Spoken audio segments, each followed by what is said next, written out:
part is short distance? Well, you draw some boundary, some arbitrary boundary, but that boundary has to be of the order of Q, because that's the only physical scale you have. And that's the scale which tells me whether I'm in high energy or in how high an energy I am. So this boundary here, you can conveniently call it mu if you like. And there is no particular value that you absolutely need to set it to be, as long as it's of the same order as Q. When you do recognize these two distinct regions, you see that the two parts, the long distance part and short distance parts, have rather distinct physical properties. One is universal, the other is process dependent. One is long distance, one is short distance, and so on. Now that's in terms of a picture.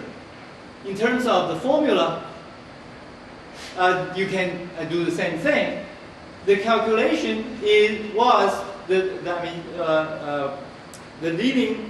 divergent part of that initially was logarithm of s, or q squared, divided by n squared. But that logarithm can easily be written as, originally it's s divided by n squared, but you can introduce an intermediate scale, now you call it mu. Of course, this is just rewriting the same logarithm in terms of two different terms. One, it depends on s, which is the short distance part. One depending on only on m, which is the long distance part. And you combine these two. This is the regular part of the integration without the divergence. You can combine these two and call it f hat. Then what you have achieved by this rewriting is just that the first term here now only depends on m. It's long distance, and it's now become independent of the process that we're talking about. And therefore, it is universal. And this coefficient here, which depends on x, will turn out to be just a splitting function. In this case, a gluon coming, splitting into a quark-antiquark pair, and that quark is scattered by the virtual photon. So this part now, once you have taken out this logarithm of m here, there still can be some remaining m dependence. But this m dependence, there's no more large logarithms. This could be m squared divided by q squared without the logarithm, and that is infrared safe. All right? So as long as you separate out the divergent part, the remaining part depends only on q or s, which is equivalent in this problem. And the remaining m dependence can be kept there. It is now not dangerous, and it is infrared safe. This also shows you the fact that the separation between long distance and short distance is independent of whether you set the mass equal to 0 or not.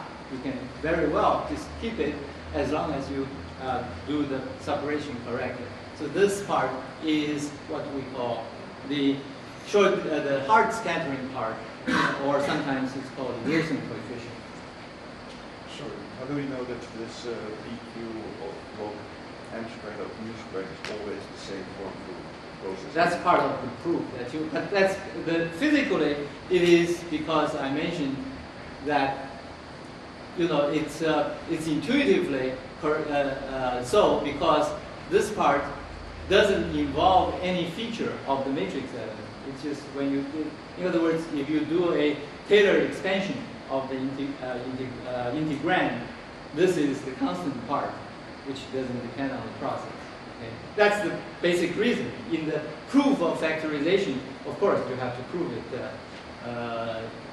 order by order in integration theory. That's but once you see the reason, then you'll not be surprised that turns out to be that way. So to summarize, leading order, we have this structure functions, which I can write artificially in this form, that it is, this is a zeros order. It is a hard scattering part, which is exactly itself. And then just artificially put a factor here, which is the probability of finding a quark prime inside a quark, which of course is just a delta function at leading order. At next leading order, for the gluon fusion term, we have shown that the result of the calculation can be written in terms of two terms. Again, I write these two terms in the form of the hard scattering part, which is of order 1, because this is of order alpha, as we have already calculated. And the probability of finding a gluon inside a gluon at lead zeros order, which is again a delta function. So this is extraneous, just to show the structure. But then the other term, the long distance part term, manifestly has a splitting function. This was the P of x that I mentioned. And at this order, in fact, it can be interpreted as a probability of finding a quark inside the gluon. This is a splitting function. So we obtain a factorization in the additive form, in the sense that it's the sum of two terms. One, you see this is order 1, perturbative pattern distribution, times order 0, hard scattering, and then zeros order pattern distribution, order 1, hard scattering. So you can see the perturbative nature of it. In other words, the result we obtained, we reorganized it in a perturbative format, which gives you the pattern with which it can be generalized to higher orders. If this part is called the hard scattering part at leading order 1, then it also shows you that with the Platonic structure function, if you want to know the infrared safe part of the scattering, the hard scattering, the way to calculate this is, of course, just as we did. You first calculate this function, and then you calculate the perturbative structure function, which is just the splitting function, and this hard scattering part is just the difference between the two. And I've already said that. Okay? So, at the perturbative level, what we have achieved is to identify that at this order we are calculating, you have a zeros order perturbative pattern distribution of finding a quark, one quark inside the other, which is just the delta function. And at zeros order, the gluon structure function, of course, is just a delta function. And then what's new is we have identified a perturbative pattern distribution for finding a quark inside the gluon to be of the alpha constant, the logarithm factor, which is the mu dependence over here, and then the splitting function. And in that way, this is repeating what I said before. Then the result we got at leading order is just reproduce the pattern cross-section. At the next leading order, this gives you a prescription for calculating the hard scattering part. In pictorial form, that's how I represent it. So the whole thing can be interpreted as a multiplicative factorization formula expanded to order alpha. This multiplicative form appears in the next transparency back here. This is a more recognizable factorization formula. Since this is a perturbative calculation, if you then imagine, if you want this function at order 1, then you see it's obtained by having zeros order pattern distribution times first order hard scattering plus next leading order pattern distribution convoluted into the zeros order hard scattering. And that's the two terms we obtain. Okay? And this cross here denotes a convolution integral. That's because these are depend on x variables, and the convolution integral is defined by this.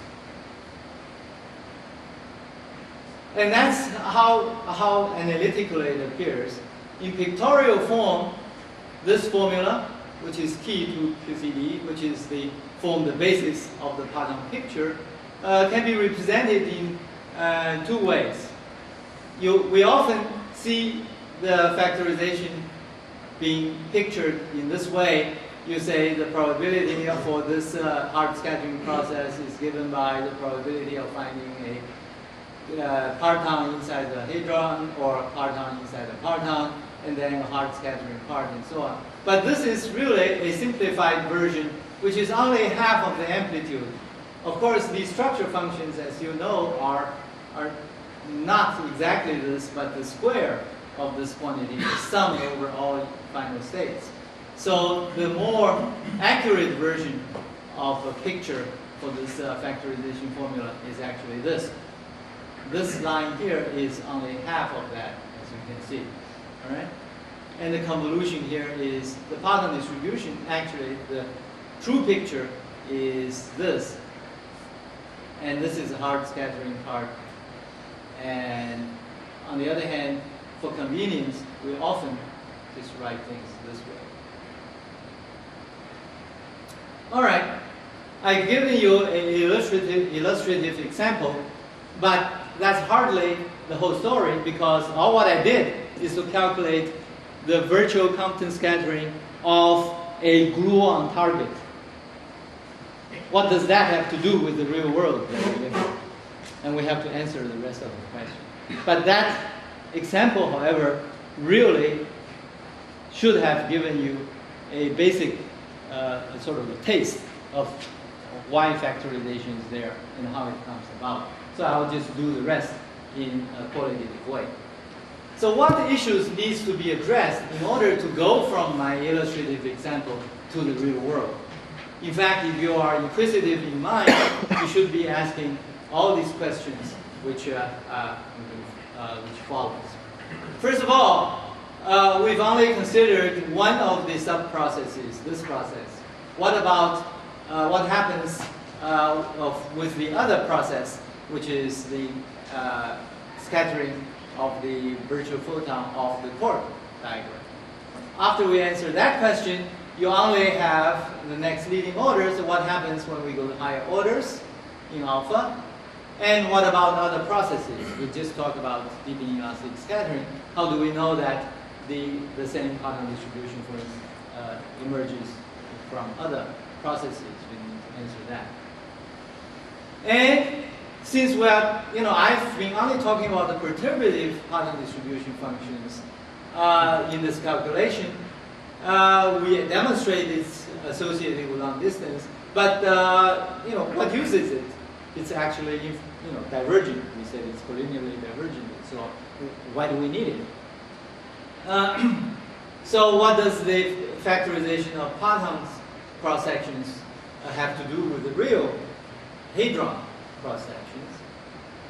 And when we apply the factorization formula, we need to know we always say the hard scattering part is infrared safe, and it can be calculated order by order in perturbation theory. Of course, you can go up in the literature and look up these hard cross-sections that have been calculated by some theorists along in these 20 years. But how do they actually go about in calculating? You don't have to repeat the calculation, but you should know how they calculate it. So we can talk a little bit about that. Now, how are these universal, the hadronic pattern distribution functions, of course, are supposed to be universal also. But if they are universal, then, how do you define it? I just sort of defined for you the platonic structure functions. But how do you, in general, define a hadronic structure function if you don't know how to calculate with hadrons? You can ask that question, right? And then finally you have the scale dependence that have been introduced in this discussion. And how do we determine the scale dependence? And it's one thing to find out the scale dependence of the Poisson distribution functions. The other part is, what about the physical cross-sections that you predict? What's the scale dependence of the physical cross-sections? In fact, the physical cross-sections shouldn't depend on this scale we introduced, because the scale we introduced are artificial. It's come about because we are doing a perturbative calculation. Why should the physical cross-section depend on such a choice? So, to what extent do your predictions depend on the choice of scale? To what extent that they don't depend on the scale? They shouldn't depend on the scale. We know that. But to what? So these questions need to be addressed. All right, and we have an hour and a half to go over all these questions. All right, so this leads me then to generalizing what I've already mentioned into the general case. So we'll talk about the general formalism and try to answer some of these questions. And in fact, this list is pretty much the same list of questions that I just mentioned. So I'm not going to read them. But I will, but as you can see, the factorization formula that already appeared lies at the center of these discussions. So I'm going to spend some time examining that factorization formula from all different directions. And since there are 3 terms in that factorization formula, you can actually look at that formula from 3 different directions, which I call the 3 phases of that formula. And I want you to realize all its aspects. Okay. First question was, how do we, what happens when we go to the other sub-process, gamma quark scattering, which I have not covered in the previous discussion. In that case, you see you have a leading order diagram. You have the equivalent of the next leading order diagrams with real particle emission in the final states, which is similar to the diagrams that I discussed. And then you have an extra diagram here which has a virtual loop in it. The interference between these 2 terms is of the same order as the square of these 2 terms. So they are of the same order. Okay? So what's the if you perform this calculation, how different is it from the one that we already gone through? Compared to that case, which we already have done, these are more complicated. Because remember when I did the gluon fusion case, as long as I keep a finite mass, the result just come out to be finite. It just has a large logarithm factor in it, but it's fine. It's finite for finite mass. In this case, even for finite mass, when you do this calculation, you encounter divergences. The first kind of divergence you find, of course, when you have loops of this kind, are the ultraviolet divergences, which you need to do renormalization. So, and the ultraviolet renormalization takes care of that type of divergence. And you have divergences both in the virtual diagram and the real diagrams. And there is mutual cancellation between those 2, which of course didn't exist before, because for the other case, there was no equivalent of this one. So this is new, the cancellation between real and virtual diagrams. Once that's taken care of, but that part we've already encountered in our discussion of E plus and minus case. So the sum of these are less divergent than the individual parts. After this is cancelled, then you get into a situation which is similar to what we had for the gluon case. Then the remaining infrared unsafe terms now becomes of the same nature in the sense that they are associated with long-distance physics. And indeed, they are universal and factorizable in the same way that we discussed earlier. In this case, however, the Platonic structure function that, the distribution functions which emerge in this case are the splitting function of one quark going into another quark. And you can see that sort of like this quark is the incoming quark, this is the outgoing quark, this is the splitting function. The collinear part of this is the splitting function for a quark going into a quark. And then after you take out the long distance part, you factorize long, then you arrive at the infrared safe hot spectrum cross section for this subprocess. So it's a little bit more complicated, but the basic physics, the basic result remains. Next question. All right. Suppose you are convinced that this is true for next leading order, but you say, when I go to the next order, order alpha squared, I have many, many more diagrams. Instead of these two subprocesses, the number of Feynman diagrams increased to, I don't know, let's say 20 or 15 diagrams. And what happens then? The bottom line is that the same pattern is repeated, but obviously in a more complicated way. And this pattern has been shown to be valid for most hard processes which we have encountered by actual calculation. And usually to one or two loops.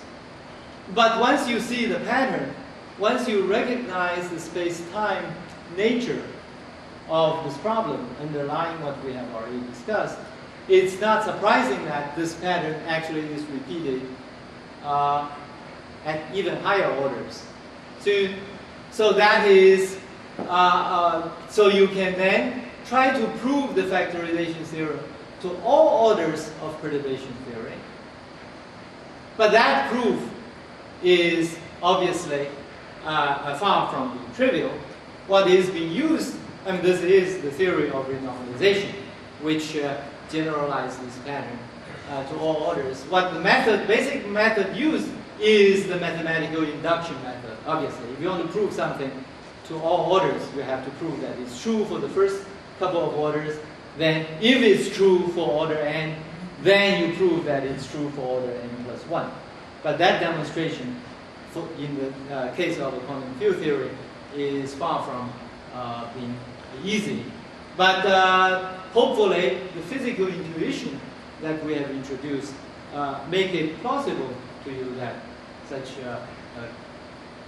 proof is possible. Well, having said that, though, the serious proof, rigorous proof, actually only exists for a very limited set of processes. Sarah mentioned that yesterday.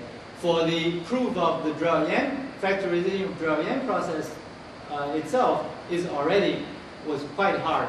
The proof of deep inelastic scattering and D plus E minus total cross-sections was done in the 1970s, and this was done in the 1980s. And in fact, even when the first proof came out, it was controversial. Some people said it was a proof, others says, no, it's not completely ironclad. And there was quite a bit of argument before everybody accepted the proof. For a common process such as direct photon or heavy or jet cross-section, in fact, no rigorous proof even exists to this day. But again, because of the two things. One is that when you have calculated them to one or two loops, you see the pattern does repeat itself. And the second fact that there is an underlying physical picture for it make most people reasonably comfortable of using this result, even for other processes. One thing I have mentioned is that the traditional proof of factorization starts with the assumption by setting all the masses equal to 0. That makes the proof easier to go through. But in fact, John Collins showed that at least for deep inelastic scattering and E plus or minus simpler process, that is not a necessary assumption. And that's helpful because when you want to talk about perturbative QCD for charm quarks or bottom quarks and so on, you don't want to throw the mass away. So that the fact that this proof is shown to be mass independent is a very important result. Now, so all right, we're not going to prove the factorization theorem, but we should know, when these high-powered theorists do prove the factorization, what did they have to do? I wanted to say a few words about that.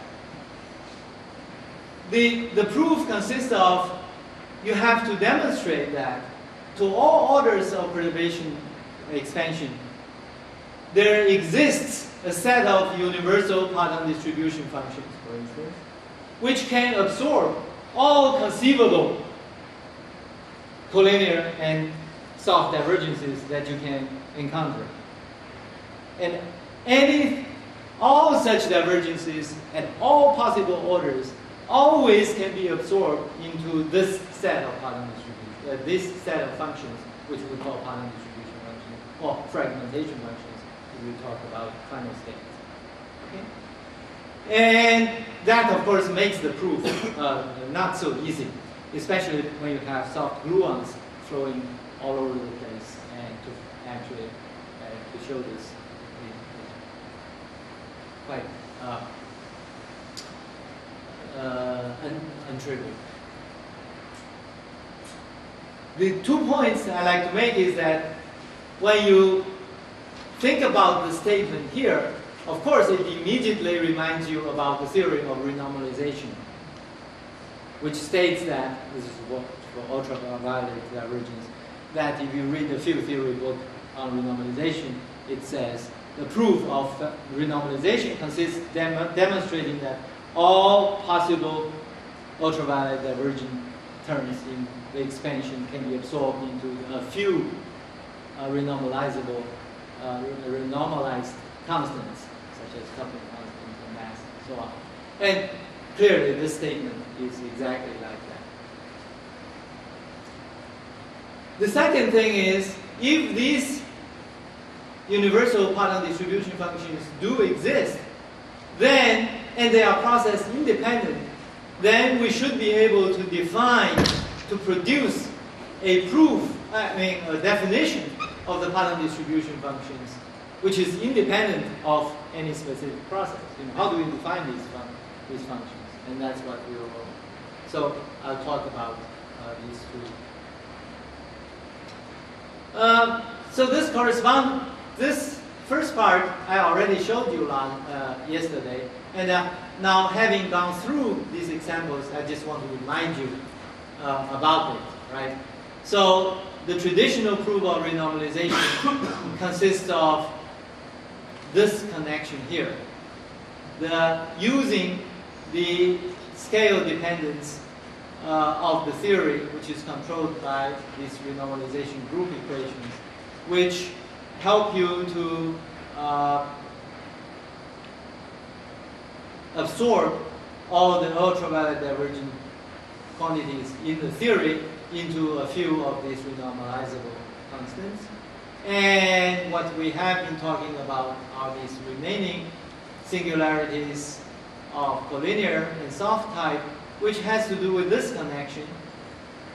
And in this case, these divergences are absorbed into the Poisson distribution and the fragmentation functions. And this analogy is one-to-one. It's very, and then that I'll make explicit in this slide here. If you open up your book on field theory, you will see these, the left side of this slide. In field theory, you typically start with the Green's functions. You start with the bare Green's functions with the bare coupling constants and masses and so on. and you find infinities and so on. You absorb them into renormalization constants, which is usually called z of I. And when you do so, you introduce necessarily some scale, mu, which turned out to be the renormalization scale. And then you introduce the renormalized Green's functions, which are just these bare functions divided by these infinite renormalization constants. Now the renormalized Green's functions are now finite, order by order in perturbation theory. They are then related to physical quantities you can calculate. The renormalization constants, although they are infinite and you cannot, they are not truly physical, but the mu dependence of these renormalization constants actually are finite constants called anomalous dimensions. And these gammas actually it can be calculated from a given theory. And the physics parameters, such as the bare couplings, gets multiplied by the coupling constant, renormalization constant, and mass by mass renormalization, and so on. And once you multiply them by the renormalization constants, you get physical amplitudes, which are just the expansion parameter to some power times the renormalized Green's function. So that's how you make predictions in the QED, for instance. And the story is exactly the same here.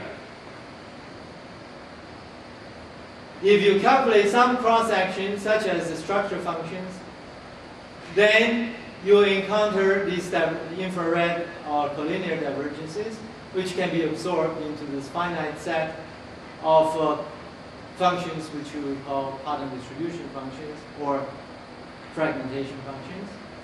The hard cross-section is then defined to be the divergent, the Platonic cross-sections divided by these Platonic structure functions.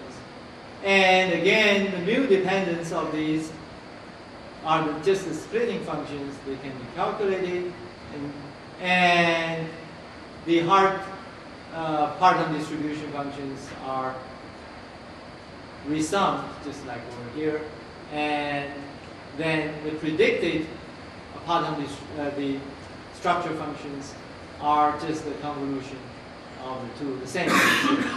So once you realize this correspondence, hopefully it's then easier for you to understand what is really going on here.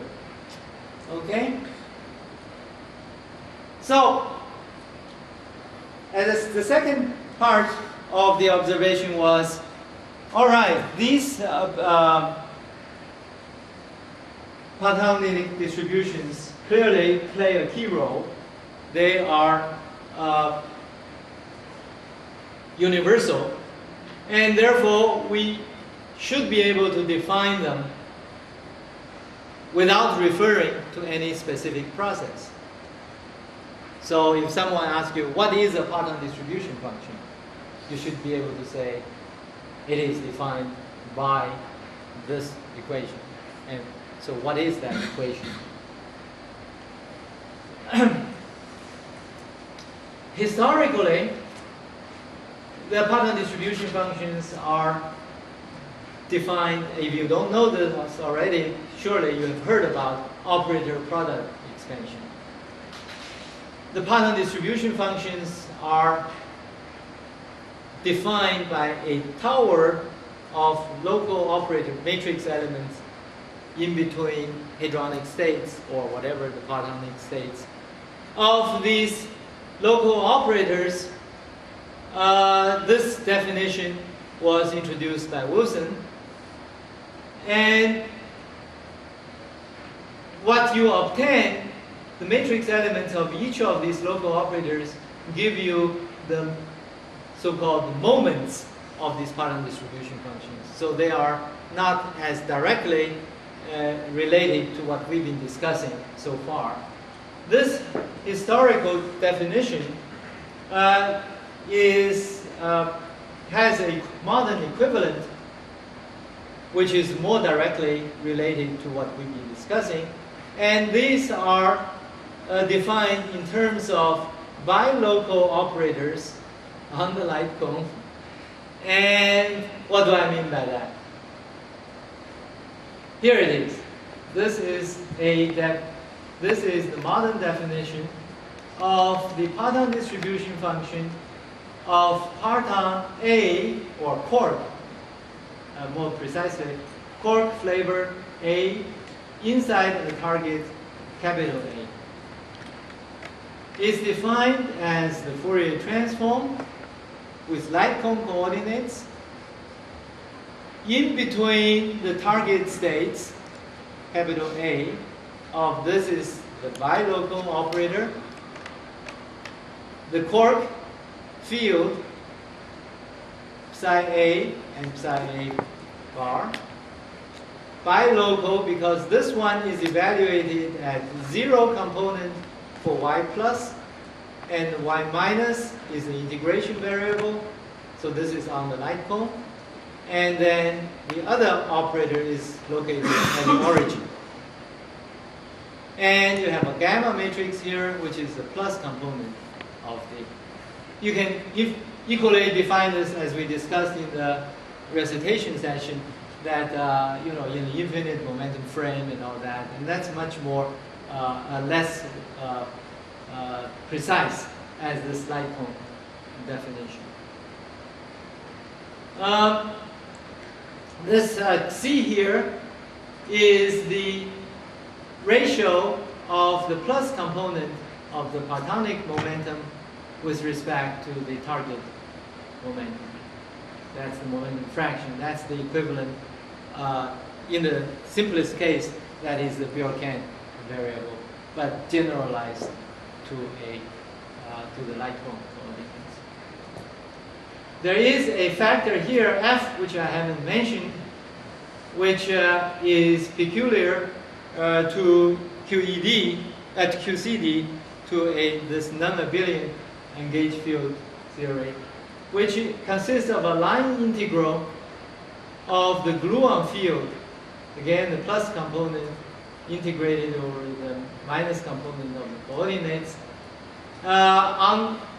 exponentiated, and this factor here ensures that this definition is gauge invariant, because these fields, of course, depends on the choice of gauge. Now these are all very technical, so I'm not going to explain the origin of all of these, or how do you relate this to the operator product expansion definition. But I just want to point out the existence of this rigorous definition. And another reason for showing you this definition is that if you are very observant, you will notice this definition is very closely resembles the definition of the structure functions for deep inelastic scattering. Does that ring a bell? In that case, you are talking about the matrix element, the Fourier transform, also kind of bilocal, with one field here, but replacing these fields here were remember what those operators were instead of the cork fields? J. Those were the J's, the currents, the J mu, J nu. So if you replace these, but the J's, of course, are bilinear. J themselves are psi bar psi. So that's a more complicated process. But this is structurally is quite similar. This is the reason why, at least at leading order, for instance, there is a one-to-one correspondence. I mean, a very close correspondence. The structure functions are given by simple pattern distribution function results. And as a result of that, in the literature, there are quite a bit of confusion. Sometimes when people, when they refer to pattern distribution functions, they will call them structure functions, cork structure functions, gluon structure functions. It's clearly a misnomer. but there is some similarities which makes such a misnomer sort of. There's some substance to that misconception. But in this case, we integrate only over y minus rather than the four-dimensional. Yeah, exactly. So they are not exactly the same, but they have similarities, and that makes this process independent. The structure function, of course, is a process-dependent definition. So this is for the quark pattern distribution. There is a similar definition for the gluon distribution, but involving replacing the quark fields by the gluon fields. But because gluon has these nonlinear couplings and so on, that's even more complicated. So we're not going to go into that. If you use the MS bar prescription, when you actually proceed to calculate the structure functions, once you have this definition in a field theory, you can go ahead and calculate this quantity by Feynman rules. All right? And you can do that. When you do that, you again encounter infinities.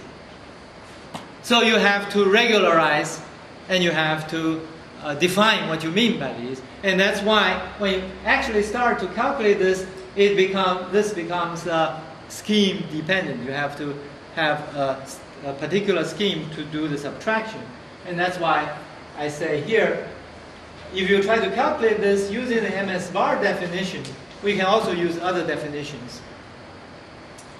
The MS bar definition in particular has the advantage that when you do that, first of all, it's universal because it doesn't depend on the process. And second, that you can show that some rules, such as the momentum sum rule and the quark sum rules that we discussed, actually are preserved even with any value of the scale, which is a big advantage. The analogy that I mentioned between the definition of the structure, the pattern distribution function and the structure functions can be pictured in the space-time diagram, which I talked about for the structure functions. I don't have time to go into this now. It's simply, this is a more complex operator. This is simpler, and that accounts for the detailed difference as pictured here. And this graph I borrowed from Dave Soper's lecture of a couple of years back. So if you are interested in dig into the details here, you can look up his lecture notes from the previous CTEQ webpage. So what I want to do next is to address the question, we really, so far, I've only talked about the Platonic structure function, Platonic cross-sections. What does this all have to do with the hadronic cross-section, which is really what we are interested in? Well, here is where the power of this factorization comes in.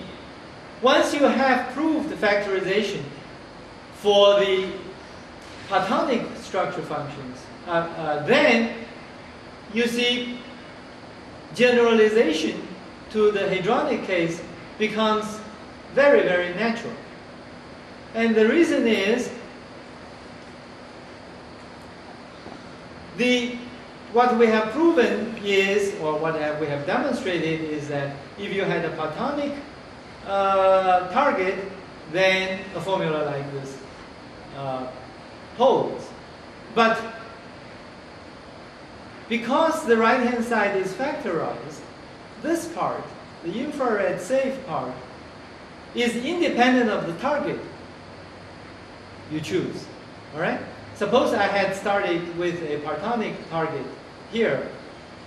Then this label, call it B or C or whatever, occurs on this side only here. The existence of this infrared safe hard cross-section becomes independent of the target. Therefore, if I just replace the Platonic target by a hadronic target, it is natural to expect this to be to also hold, because we have proven this formula for Platonic processes to all orders of perturbation theory. And if we can calculate things to all orders of perturbation theory, in principle, we should be able to calculate the hadronic part. And that is the basis on which we assume that this is true. Also for the hadronic part. Given that, then I can go back to this factorization formula. And I'm a little bit over time, but let me finish these next three slides, and then we can take it up from there. It only takes 2 or 3 minutes to do this. So here is our factorization formula. And I say there are 3 different phases of this formula. Each has play a crucial role in the perturbative QCD framework. So let's see what the 3 phases are. First phase. In this formula here, let's choose A to be a parton. Let's say some parton labeled small letter B. Okay? And that's the way we have been discussing this. Take this to be a gluon or a quark. And I gave you exactly such an example. So what you do then in that case is you calculate this Platonic cross-section as we did for one simple example. So this part is calculated. You know it. And secondly, since there is a process-independent definition of the Platonic distribution function, I gave you the matrix, the general definition. You can therefore calculate it order by order also, and the result I listed also in my example. This is calculated, and the third step is if you now subtract or divide this out of that, that gives you the remaining part. So you solve this equation of this, subtract 2 from 1, you can then derive the infrared safe hot scattering. This is called the Wilson coefficient. Looks like I'm running out of battery. Now, so this is the first phase, the first part of it. Now, we have calculated this Wilson coefficient. We can then examine the second, the same equation from a different direction. Now, let's choose this to be a set of established experimental cross-section. So take this to be deep inelastic scattering, and dry-in, and direct photons production, and heavy quark production, and jet production, whatever. And we take these to be measured by our experimental friends. But from the previous discussion, these were already calculated by our theory friends from perturbation approach. So this part is known. You just look up into the literature where the theorists have carried out the program of the previous slide. So they are all in the literature. So you know this, you know that. What do? You can solve for this. So you know that only exists a finite set of universal Pattern distribution functions. So you find enough independent process here and the corresponding hard cross-section there. You solve this problem back. This is called global QCD analysis of Pattern distribution functions. And we have a course, of course, on that. And this is non-trivial, but in principle, that's what you do, right? Now, once you have extracted this Pattern distribution functions, it's not hard to figure out what the third phase of this is. The third phase of this is, now you choose this again to be a set of physical cross-sections. But these are now physical cross-sections that you haven't measured, our experimental friends haven't measured. At least haven't measured accurately. Top production, Higgs production, SUSY particle production, whatever. You say, I want to know what's the predicted value, predicted cross-sections for a whole set of interesting physics. Because we have this factorization formula, you say, yeah, I can do that because the Poisson distribution functions have already been determined from the previous exercise. And also, this hard part can be calculated, are infrared safe. So if you know what particles you like to be produced, and since these are quarks and gluons, your theory friends who invent these fancy scenarios of new physics would have calculated this, and therefore you put them together, you make predictions on whether standard model, top production, Higgs production, or new physics, and that's how you make predictions.